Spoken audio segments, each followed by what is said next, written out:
and Mason is making the routine throws. Yeah, the way we're playing, Yeah. that can travel in the playoff atmosphere. Yeah. But think, this night and day, man. If your quarterback is playing well, think about how much better our offense looks, how much better our offensive line blocks. Dating the run game, think about our offensive line and pass protection. Now, they had a little rocky part, 2-minute drill. It was both Dan and Broderick. Don't play. Both of them had their moments in that 2-minute drill. We just decided to pick on Dan more and more because it was Dan. It was like, no, Jadeveon Clowney was over there getting after him. It comes with it. But what happened? Number one, they blocked a little bit better. But number two, when it was time to make some of them throws, we saw Mason deliver a little bit quicker. We saw him, when he had to step up, make an adjustment, make that adjustment. Yeah, he started to realize midway through the game. And that's the difference, if we call man. some of these pass plays, I'm not going to have as much time as I want right now. Right. But think about just that subtle difference. Now, we weren't even tripping on our offensive line later on in that game, right? Midway through the third, going through the fourth, we weren't tripping on that at all. But that stems back to quarterback play. If you know how to maneuver the pocket, if you know how to evade some of those rushes, get the ball out quicker, if you're anticipating where to go with it, and that's what he's been doing, that's the stuff that, like you said, man, it helps everybody out, man. Receivers running routes, they ain't even got to be all the way dope routes. It's like, yo, he's anticipating where you're going to be, and he's letting this thing rip. And that was something that we had criticized with Kenny about. It's like, man, instead of waiting to see it, you got to anticipate it and throw that thing, because you're not going to get that tight window throw if you're waiting to see him get open. That tight window throw happens because you're anticipating it, and before that DB or defender can get a chance to turn or to get his head around, that ball's already past him. That's the difference when you're watching Mason right now, man. Playing really good. He is, man. He is.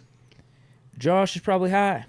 Says, what kind of contract I thought you would Mason? say he's probably high. I didn't know that was his actual name, bro. That's his username. Shout out to it. I was like, yo, Deke, how you know he's probably high, bro? That's kind of crazy.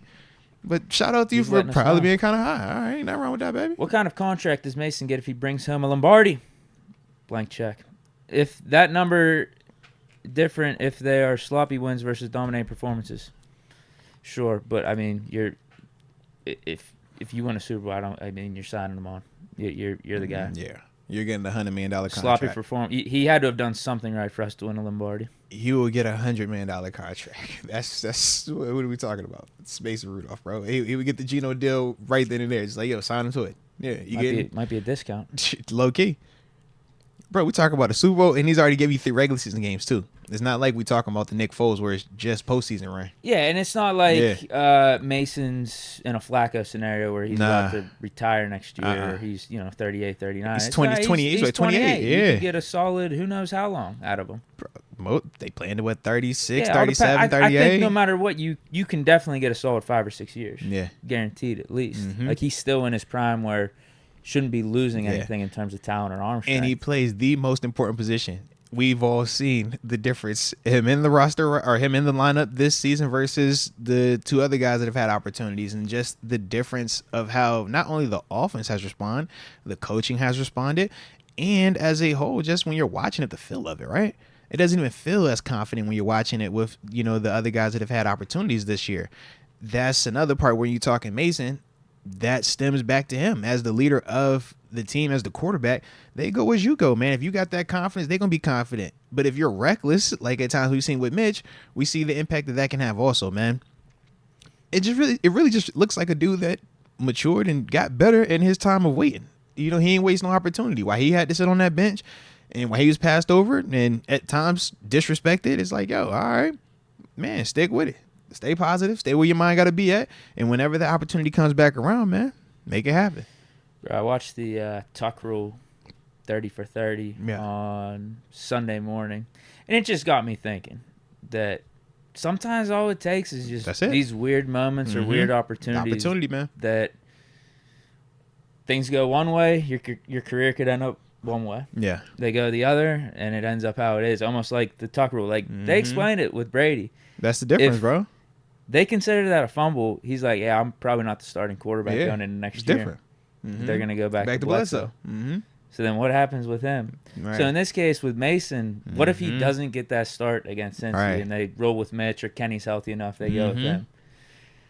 It's all in front of you, man. Like you got to make the most of your opportunity. You say it all the time, too, because you never know when it's going to come back to you. Right. Well, and I always say, man, I'm living proof of it. I'm sitting here my first 2 games in 2014. literally 3 snaps versus the Cleveland Browns in the opener. It was all Jarvis Jones and Jason Worlds. Second game versus the Baltimore Ravens. You know, same concept. All of those dudes. I was just literally getting a rep or two on special teams. And then you go Carolina Panthers, Jarvis gets hurt. I get an opportunity, and the rest is history. It's like, oh, all right. You get your chance to play. Yeah, you get the next deal. But if that never happens, I'm like, bro, am I even here? Do I even get that next deal? Or am I just a dude that, you know, finds a way to get 5 years in and not start bouncing around? But, yeah, that's why I'm always like, man, you just got to be prepared. And even when it's not fun, even when it doesn't seem to make sense to be preparing, you still got to be preparing. And you've heard us talk even with Mason beforehand. We were talking about him in training camp. It's like, bro, it doesn't matter where you're at on this roster. If you're here, you still got to prepare. Because, man, worst case, even if they do start them other dudes ahead of you, if one guy goes down, 2 guys goes down, it's on you. So you can't pout. You can't take it personal to the extent where you allow it to compromise your preparation. You still got to show up and be a professional. And that's what we always say is the difference between professionals and pros. The pros do all the fun stuff, the sexy stuff, but they don't want to do all the stuff that really comes with being a professional. Mason clearly has shown that he's a professional. When nobody was watching him, when nobody had the camera on him, when it wasn't cool, when it wasn't sexy, he was clearly putting in work. And now you get a chance to see it. And I love the football justice, man. Love it. Yeah, he's got a chance to continue to raise scripts here. Bro, he's only making more money. Every week that he balls like he's playing right now, that number is just, you're helping yourself out, Mason. You're helping yourself out. This is beautiful to see, man. Now, Deke, for the people that are watching us, they see it's a logo above your head. It's a beautiful logo, might I add.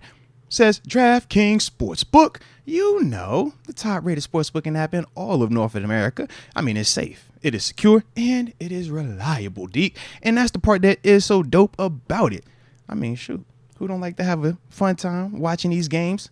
Postseason games happening right now, getting you an opportunity to make some money. That's what it's all about. But more importantly, we got promo codes.